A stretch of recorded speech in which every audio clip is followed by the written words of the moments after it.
What if I told you a Nazi general faked his death during World War II and escaped to a secret observatory hidden in the mountains of Argentina? This isn't fiction. In September 2024, firefighters discovered something that proves it actually happened. A wildfire tore through remote forest land 85 miles south of San Martín de Lones, Argentina. When firefighters arrived at the fire line, they spotted something unusual. The flames had exposed a concrete dome buried halfway into volcanic soil. The dome measured 6 meters across. Inside sat a Carl Zeiss telescope made in Jena, Germany. It had a serial number stamped on it, 4721W. That same serial number showed up in Wehrmacht procurement records from March 1944. The requisition was personally signed by General Major Friedrich Cousin. He was the commandant of Arnhem, Netherlands. Here's where it gets crazy. Cousin was reported killed by British paratroopers on September 17, 1944. That was the first day of Operation Market Garden. His body was never found. The telescope was never delivered to its destination. What investigators discovered in the underground chambers beneath that observatory will blow your mind. Documents that intelligence agencies have been hunting for since 1945 were sitting there untouched. That telescope traveled 7,000 miles from Germany to a mountaintop in Argentina that wasn't on any maps. If you want to see what else they found in those chambers and what happened when they identified the remains, hit that like button right now. It helps us bring more forgotten World War II stories to light. Subscribe so you don't miss the next part. Now let's go back to September 1944, when the largest airborne operation in history was about to land right on top of Cousin's headquarters. What happened in Arnhem that day created the perfect cover for a disappearance.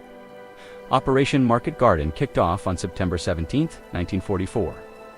Field Marshal Bernard Montgomery had an ambitious plan: end the war by Christmas. 3 Allied airborne divisions would capture bridges across the Netherlands. This would create a corridor for British armored units to push straight into Germany's industrial heartland. The 1st British Airborne Division got the most dangerous job: capture and hold the bridge at Arnhem. It was 64 miles behind enemy lines. They had to hold it until the 20th Corps arrived for relief. General Major Friedrich Cousin was in charge of the Arnhem garrison. He commanded roughly 3,500 German troops. Their job was city defense and rear area security. Cousin was 52 years old and a career officer.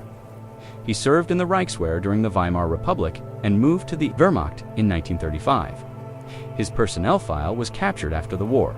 It described him as methodical, politically unreliable, and academically inclined. That last part was strange for a combat officer. Before the war started, Cousin studied astronomy at Heidelberg University. He even published 3 papers about stellar navigation techniques. The Arnhem posting was basically exile. Cousin got transferred there in June 1944. His file mentioned something vague about disagreements regarding operational priorities with his superiors during the Normandy fighting. He commanded an infantry division when the Allies first landed. Apparently, he questioned orders to hold positions that couldn't be defended. The Arnhem assignment was punishment. A backwater garrison where officers went to quietly end their careers. His staff said he was distant. He spent too much time in his private quarters looking at maps and documents. None of it related to Arnhem's defenses. His adjutant was named Hauptmann Klausberger. He kept a diary that was found in 1947. Klausberger wrote that Cousin had unusual visitors all through summer 1944. Civilians carrying Berlin credentials showed up. They met with him privately and left the same day. Klausberger wrote that Cousin seemed to be planning something big. He never said what it was. The war situation in September 1944 was complete chaos. Germany was falling apart on every front. The Soviets pushed through Poland. The Western Allies liberated France and moved toward Germany's borders. The Wehrmacht desperately tried to hold defensive lines. Berlin kept issuing orders that made no sense.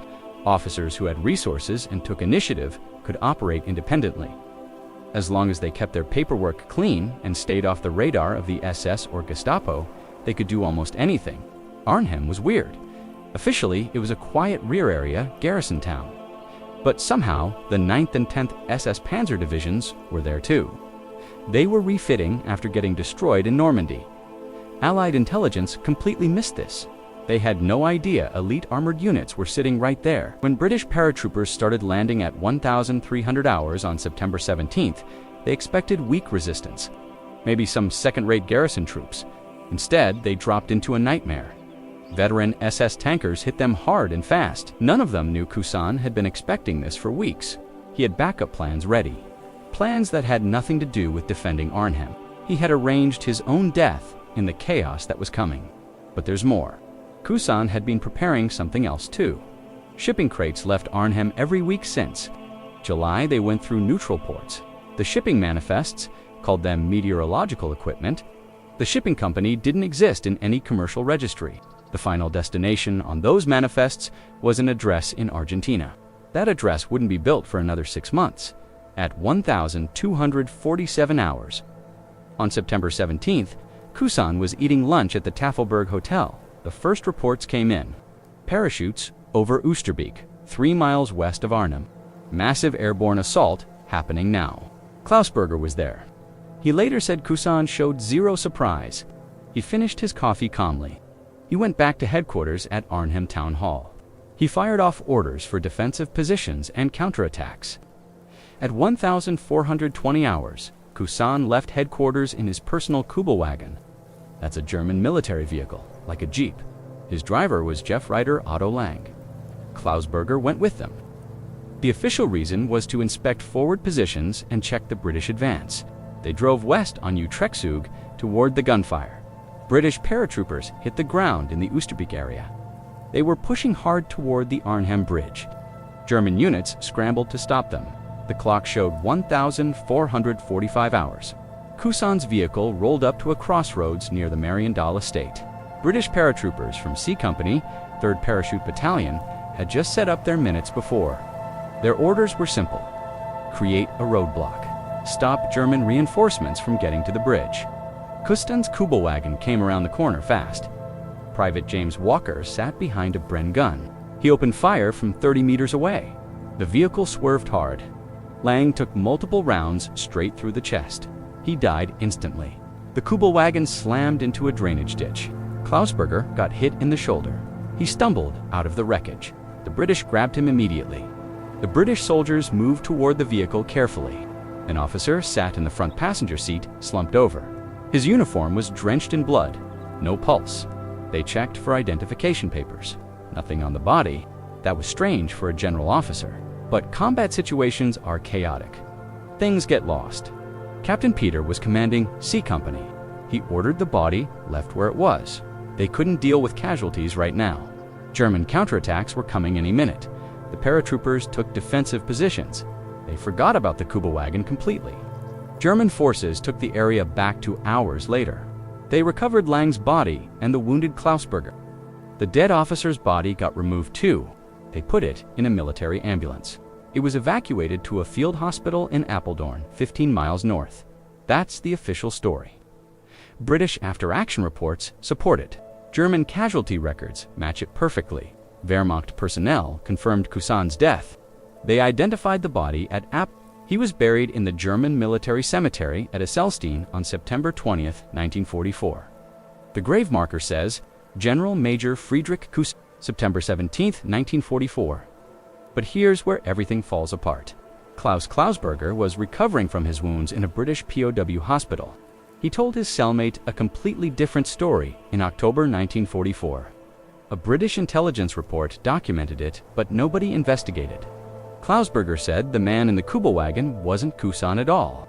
It was Oberstleutnant Werner Hoffmann. That was Cousin's deputy. Hoffmann had been ordered to wear Cousin's uniform and carry his credentials. The real Cousin was somewhere else during the ambush. He was already gone from Arnhem before the first paratroopers even landed. The British intelligence officer who filed the report wrote something telling. Source may be confused due to head trauma. Story no action required. The report went into a file. It stayed classified until 2004. Everyone involved was dead by then. The story looked like wartime confusion, maybe a wounded officer's imagination running wild. What really happened in those final moments stayed buried for 80 years.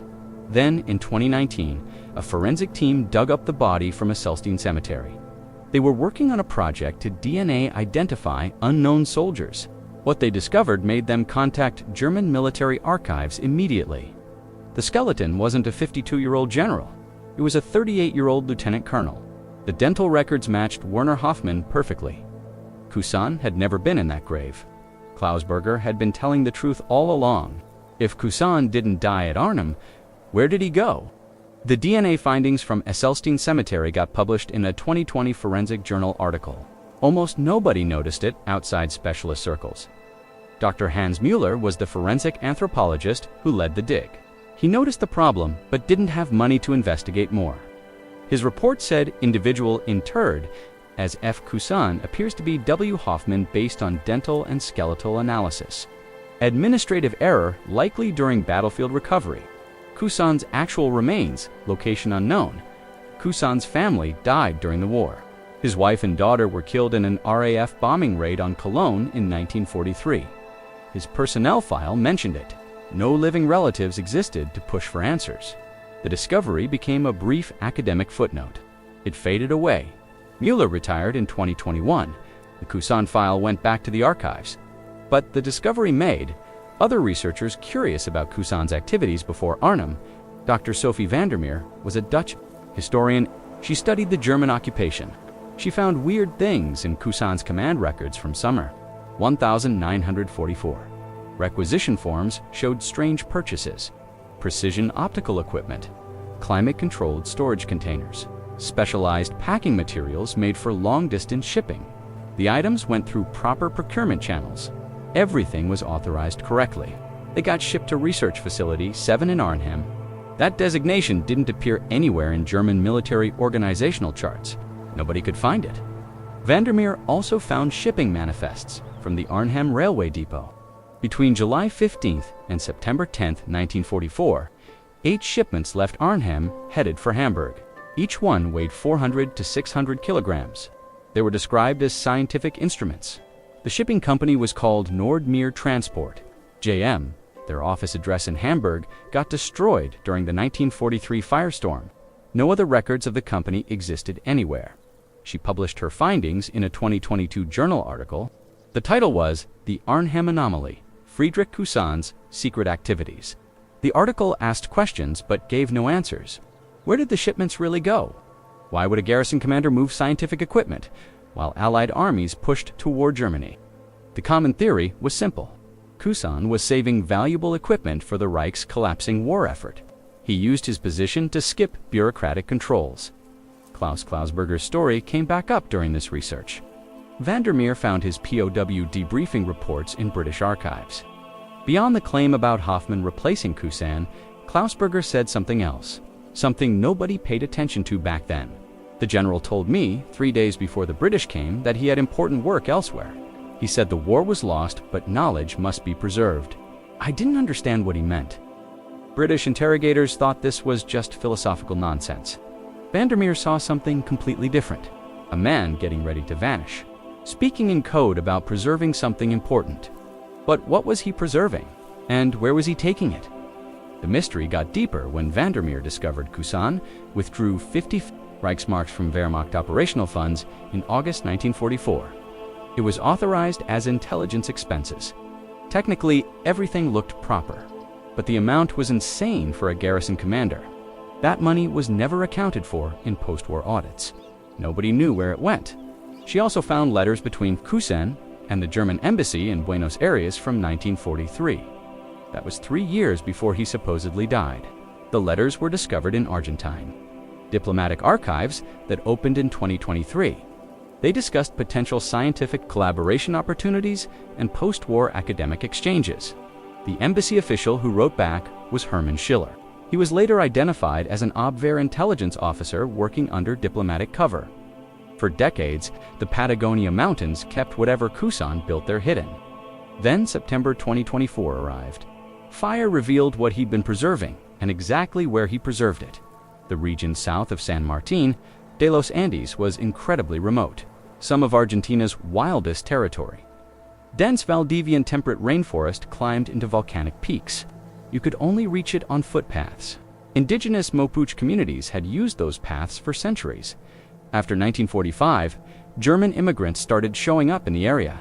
Some arrived with suspicious amounts of wealth. They spoke perfect Spanish, despite claiming to be refugees from bombed-out German cities. Argentine authorities did basic background checks. The Perón government liked fascist ideologies. They wanted European expertise for industrialization. They asked very few questions about German newcomers with technical skills. Immigration records from 1946 to 1950 show something interesting. 234 German nationals settled in Neuquén province. That includes San Martín de los Andes. Most claimed to be engineers, scientists, or academics. They said they were fleeing post-war chaos. Land purchases during this time were shady. A Buenos Aires law firm called Estrada and Associates handled multiple deals for German clients buying remote properties. The firm's records got examined after a 2015 legal dispute. They showed purchases of 47 separate parcels. Total land was 18,000 hectares between 1945 and 1952. The buyer names were obviously fake. Hans Müller appeared 6 times, but they were 6 different people. Israeli intelligence services hunted Nazi war criminals through the 1960s. They focused on cities where fugitives lived openly. Patagonia's wilderness seemed too brutal for aging war criminals used to comfortable lives. The Mossad working theory was simple. Anyone important would be in Buenos Aires or nearby cities. They needed medical care, European food, German-speaking communities, but some reports suggested otherwise. In 1958, a Mapuche guide named Roberto Noel told authorities something strange. He encountered a German man around 65 years old living alone in a stone house on a remote ridge. The man spoke fluent Spanish with a German accent. He paid Noel very well for supplies delivered twice a year. When Noel came back in 1959, the house was empty. It showed signs of someone leaving fast. He found burned papers and broken equipment everywhere. Police filed a report, but never looked into it. Noel's description put the house 3 days' walk from the nearest road. Provincial authorities had no money for expensive wilderness searches. Technology couldn't help yet. Satellite imagery in the 1970s didn't have good enough resolution. It couldn't identify small structures under forest cover. The first real mapping of Neuquén province happened in 1983, but analysts were hunting for natural resources, not hidden buildings. Anything smaller than mining operations or major towns wouldn't show up as important. The area got brief attention in 1995. Hikers found what looked like a German military cemetery. 12 graves with crosses, German names. Death dates from 1946 to 1962. The Argentine forensic anthropology team dug up 3 They confirmed European males between 50 and 70 years old at death. No evidence of war crimes. They requested DNA testing but never got funding. The graves got documented and buried again. Academic interest popped up sometimes. A 2008 doctoral thesis from the University of Buenos Aires studied German immigration to Patagonia from 1945 to 1960. It noticed clusters of German settlers in specific areas. The researcher suggested some might have been organized communities with shared backgrounds. The thesis supervisor recommended investigation, but he admitted it would need major resources for field research in dangerous terrain by 2020. The generation with first-hand knowledge was dying off. The few remaining German immigrants from the 1940s were in their 90s. Most had dementia. None wanted to talk about their arrival in Argentina. Their children knew stories, but nothing solid. Vague references to difficult times and fresh starts. Never details about who their parents really were or what they did in Europe. Then, September 12, 2024, changed everything. A lightning strike hit dry vegetation, 85 miles south of San Martín de los Andes. The Neuquén Province Fire Service sent helicopters and ground crews. The fire burned for 6 days. It covered 2,400 hectares before firefighters stopped it. During cleanup operations on September 18th, a crew working a ridgeline found something impossible. The concrete dome looked brand new. No weathering, no plants growing on it, like someone built it yesterday instead of decades ago. But the construction methods were wrong for modern work. The concrete composition got analyzed later. It matched German specifications from the 1940s perfectly. Engineers finally opened the observatory's entrance hatch. The air that came out smelled like old paper and machine oil. Inside was a facility sealed since 1962, preserved perfectly by design. What they discovered in those underground rooms would force intelligence agencies in 4 countries to declassify files they kept secret for 80 years. Fire Chief Alejandra Rivas made the first discovery on September 18th. The time was approximately 1,530 hours. His crew was clearing fire breaks when firefighter Mariano Costa saw something. The dome stuck out from ash and burned soil. The structure measured 6 meters across. It was made from reinforced concrete with a unique German engineering pattern. Interlocking sections created incredible strength without too much weight. Rivas took photos of the site. He reported it to provincial authorities. Within 48 hours, something big happened. The Argentine National Scientific and Technical Research Council sent a team. Dr. Eduardo Ramirez led it. He was a structural archaeologist who specialized in 20th century military installations. Ramirez knew what he was looking at immediately. This is Bauhaus-influenced design, early 1940s German engineering. The dome is an astronomical observatory, probably has a professional telescope inside. The team used a Trimble SX10 scanning total station. They created exact measurements and 3D models. The dome sat on top of a square concrete foundation, 8 meters on each side. It went 1.5 meters underground. A steel hatch on the southern side provided access. It was locked with a wheel mechanism. The mechanism was stuck with rust, but still intact. On September 22nd, engineers from the National Atomic Energy Commission showed up. They were worried about possible radioactive materials. They used hydraulic tools to open the hatch. The seal broke with a hissing sound. Pressure equalized. The inside had stayed airtight for roughly 62 years. Dr. Ramirez went down first. He wore breathing protection and carried atmospheric monitoring equipment. Oxygen levels were low but safe. Temperature stayed constant at 12 degrees Celsius. The thermal mass of surrounding Earth created natural climate control.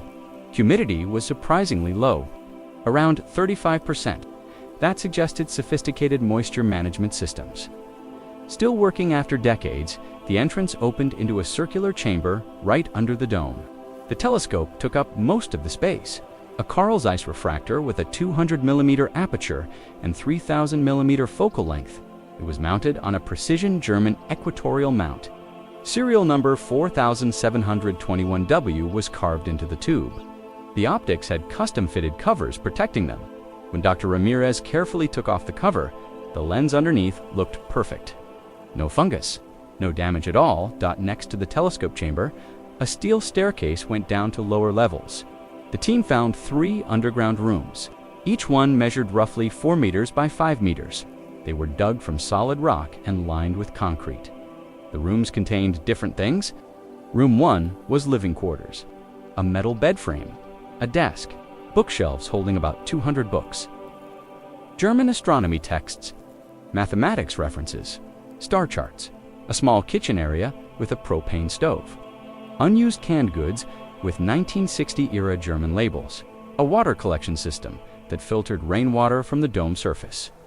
Room 2 was a laboratory and workshop, optical equipment, precision measuring instruments, a darkroom for developing photographic plates. Most importantly, a vault built into the rock wall. The vault door was manufactured by Schuler, Berlin. It was sealed but unlocked. Room 3 was storage. Wooden crates, similar to ones found at other Nazi sites in Argentina. The crates held personal effects, Wehrmacht uniforms in preservation bags, documentation, and something nobody expected: 6 astronomical photographic plates, each one 20 centimeters by 25 centimeters. They showed star fields with notes written in German. Southern Cross Survey, March 1959 to August 1962. The vault in Room 2 needed professional help to open. On September 28th, a safe specialist from Buenos Aires got it open without damage.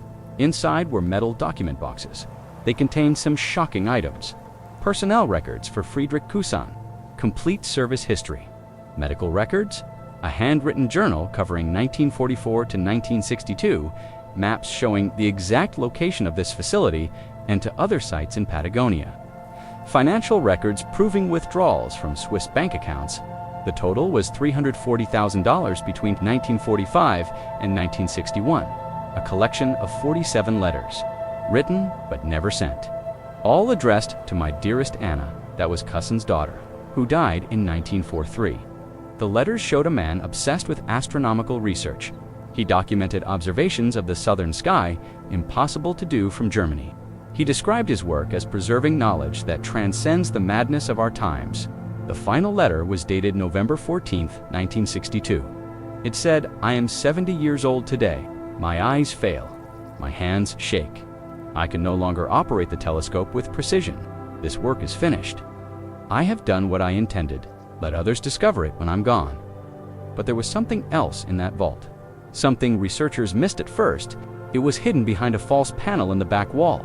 Structural engineers examined the vault's construction during preservation planning. They discovered a second compartment. Inside was a sealed container marked Geheim. That means secret. Also, a microfilm reader, powered by a hand-crank generator. The microfilm rolls inside that container would explain everything, what Cussen had really been doing in Arnhem during summer 1944. What he was protecting that was worth giving up everything to preserve the sealed container. Got moved to Knesset Secure Facility in Buenos Aires on October 5, 2024. Dr. Carmen Vega supervised opening it under controlled conditions. She was a specialist in historical document preservation. The container held 4 items: 3 microfilm rolls, a ledger, a metal cylinder with what looked like photographic negatives. The microfilm needed careful handling. Cellulose nitrate film from the 1940s can explode if stored wrong. Lucky for them, the airtight seal prevented damage. Dr. Vega's team used a Kodak ImageLink HQ digitizer. They created high-resolution scans before touching the original. Material Dot, the first microfilm roll, had Wehrmacht intelligence reports from 1942 to 1943. They focused on Allied code-breaking efforts and cryptographic security. The reports came from Abwehr Section 3, counterintelligence. They were classified Geheim, secret command matter. The documents showed German awareness that Enigma codes were broken. They detailed alternative communication methods developed as backup. The second roll was more surprising. Complete technical specifications for the V2 rocket guidance system. Documents from Pinamund Ijo Sisen Watt looked like theoretical calculations for intercontinental ballistic missiles, technology that wouldn't exist until the 1950s. Notes in the margins were in Cussen's handwriting. He criticized the calculations and suggested improvements. The third roll had something completely unexpected: a massive survey of German scientific research from 1920 to 1944. Organized by discipline: physics, chemistry, astronomy, medicine. Each entry listed the researcher's name, their work, their political reliability rating, a Nazi party assessment, their status as of 1944. Several hundred names had a red star marked next to them. The note said, "Priority evacuation." Knowledge preservation. The ledger connected names from the microfilm with locations and dates. Dr. Vega's team worked with historians from the University of Buenos Aires. They found a pattern. Of the 347 names marked for evacuation, 89 could be confirmed as immigrants to Argentina, Brazil, or Chile between 1945 and 1952. The ledger showed their fake names, their new locations. In some cases, their continued research work. Dr. Sophie Vandermeer got invited to help. She was the Dutch historian who researched Cussen's Arnhem activities. She brought shipping manifests she found earlier. When compared against the ledger, everything clicked. The 8 shipments from Arnhem in summer 1944 held scientific documents and equipment from Cussen's priority evacuation list. The shipments went to Hamburg first, then to Lisbon through neutral Sweden, then to Buenos Aires on Spanish merchant ships. The metal cylinder had photographic negatives. When developed, they showed construction photos of this exact observatory. The images were dated June 1946 through March 1947. They showed workers excavating the underground chambers, German speakers based on graffiti visible on walls, pouring concrete, installing the dome structure. One photo showed Cussen himself. You could identify him despite aging. He was supervising the telescope installation. DNA analysis became critical. Dr. Ramirez's team collected biological samples from the observatory, hair strands found in the living quarters, skin cells on the telescope eyepiece, saliva residue on the rim of a coffee cup. These samples went to the Argentine forensic anthropology team. Keep Central Europe DNA databases for Nazi era. Investigations.results came back on November 3, 2024. The DNA matched genetic material from Cousin's documented relatives, specifically a second cousin living in Frankfurt. His DNA was on file from a 2003 genealogy project. The match probability was 99.7%. The man who lived in this observatory until at least 1962 was definitely Friedrich Cousin. But Cousin's journal revealed his real purpose. German language specialists translated it completely. Entry from December 3, 1946, said the observatory is complete. I can finally begin the southern sky survey that I planned 20 years ago at Heidelberg. The war interrupted everything. My family is dead. My country is ruins, but the stars remain. This knowledge will outlive all of us. Later entries describe systematic astronomical observations, cataloging star positions, photographing stellar spectra, measuring proper motions of southern hemisphere stars not visible from European observatories.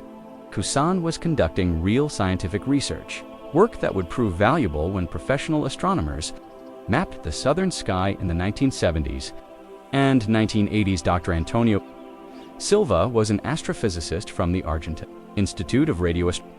He examined Cousin's photographic plates and observational notebooks. His assessment came out in December 2024. This is methodologically sound work, equivalent to professional astronomy of the period. Cousin cataloged over 2,000 stars with precise position measurements. Some of his observations came 15 years before official catalogs. This isn't pseudoscience or hobby astronomy. This is genuine research, but the intelligence documents created serious questions. Dr. Vandermeer worked with declassification specialists. They requested matching records from British, American, and German archives. In November 2024, Britain's National Archives released edited MI6 files from Operation Paperclip, the Allied program to capture German scientists. One document, dated October 1944, listed Cousin as person of interest.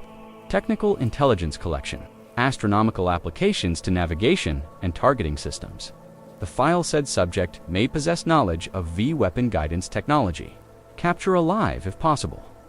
But there was no sign Allied intelligence knew about Cousin's death at Arnhem. They never followed up after the war. The pattern that came together was shocking.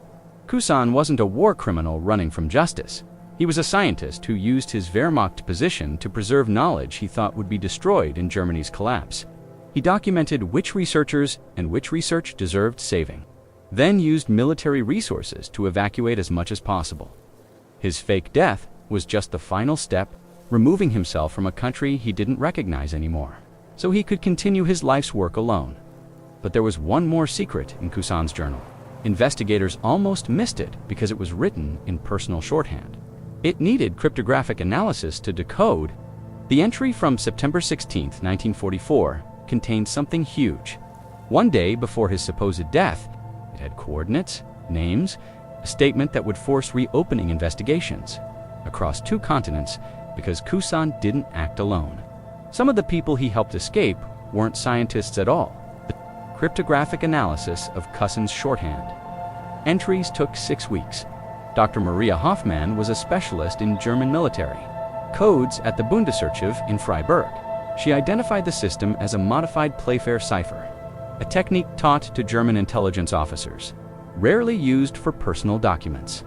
Once they found the key based on Cousin's daughter's birth date, the hidden entries became readable.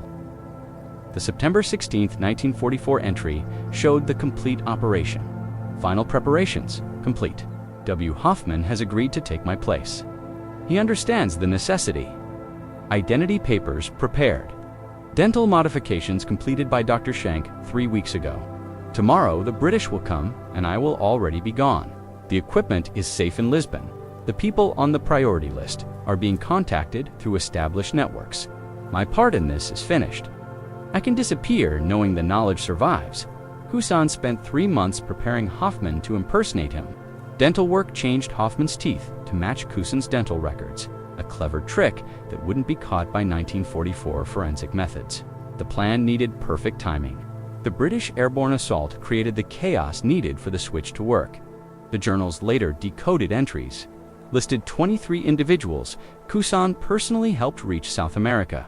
The list had physicists, chemists, astronomers, engineers, and 3 names that ruined the simple story: SS Sturmbannführer Klaus Reinhardt, SS Obersturmbannführer Georg Bremer, Standartenführer Werner Kopek, the same Kopek mentioned in the U-977. Investigation Cousin's entry about these 3 was dated March 1945. It sounded defensive. I have made a devil's bargain. These men are not scientists, but they control resources I need. Reinhardt promises funding for the observatory. Bremer can arrange transportation. Kopek has connections in Argentina. Without them, the scientific preservation fails. I tell myself that saving knowledge justifies helping these men escape, but I know what they've done. God forgive me. This discovery forced investigators to face uncomfortable truths. Cousin's main reason was preserving scientific knowledge. His astronomy research was real. His worry about losing knowledge was genuine, but he worked with wanted war criminals to reach his goals.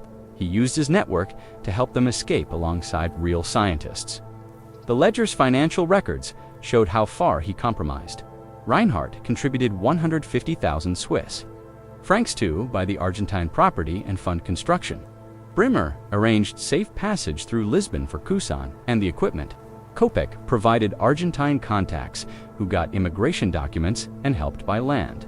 In return, Cousin added these 3 to his evacuation list. He gave them false identities and safe houses in Argentina. The ledger showed their fake names and last known locations as of 1952. Reinhardt became Ricardo Reinhardt, living in Mendoza. Bremer became Bernardo Bremer in Cordoba. Kopes's entry was crossed out with a note, deceased, 1951.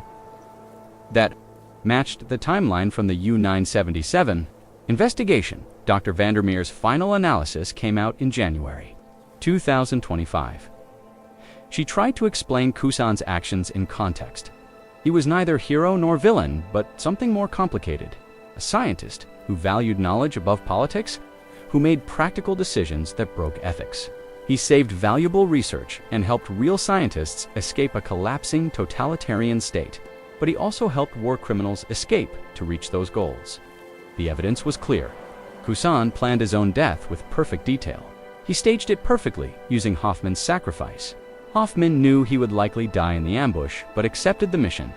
Cousin escaped to Argentina, where he lived quietly for 18 years doing astronomical research. While carrying guilt about the war criminals, he helped. His death in 1962 was recorded in the journal's final entry. Natural causes: a heart attack while watching a meteor shower. He sealed the observatory himself, left everything as a time capsule. The entry said, "If anyone finds this, know that I tried to preserve something beautiful from something terrible. Whether I succeeded is not for me to judge." The 2 other sites mentioned in the maps got investigated in December 2024 and January 2025. Both had similar collections: scientific equipment, documents, evidence of German scientists continuing research through the 1950s. One site gave evidence that helped identify 3 researchers. They made big contributions to Argentine industrialization in the 1960s. Their true identities unknown until now. Werner Hoffmann's remains got reburied at Esselstyn Cemetery in March 2025. Full military honors, a corrected headstone. His sacrifice made knowingly to protect a friend's desperate plan deserved recognition, even if the plan's morality stayed debatable. His great-nephew from Hamburg came to the ceremony. Afterward, he said simply, "He was braver than we knew." Friedrich Cousin's observatory has been saved as a historical site. Operated together by Knesset and the German Archaeological Institute, his astronomy work is being checked for historical importance. Some of his star catalogs filled gaps in Southern Hemisphere surveys. They may help modern astronomical databases. The site opened to researchers in April 2025. The intelligence documents Cousin saved have been shared with historians studying German wartime scientific development. Several showed previously unknown research projects. They help complete the historical record of 1940s German science. The ethical problems of how these documents survived doesn't reduce their historical value. What this discovery teaches us is that the end of wars isn't clean. People make complicated choices driven by competing reasons. Cousin valued preserving knowledge above seeking justice, a choice that saved valuable scientific work but also helped guilty men escape punishment. History rarely gives us simple heroes or villains, just people making impossible choices in impossible times.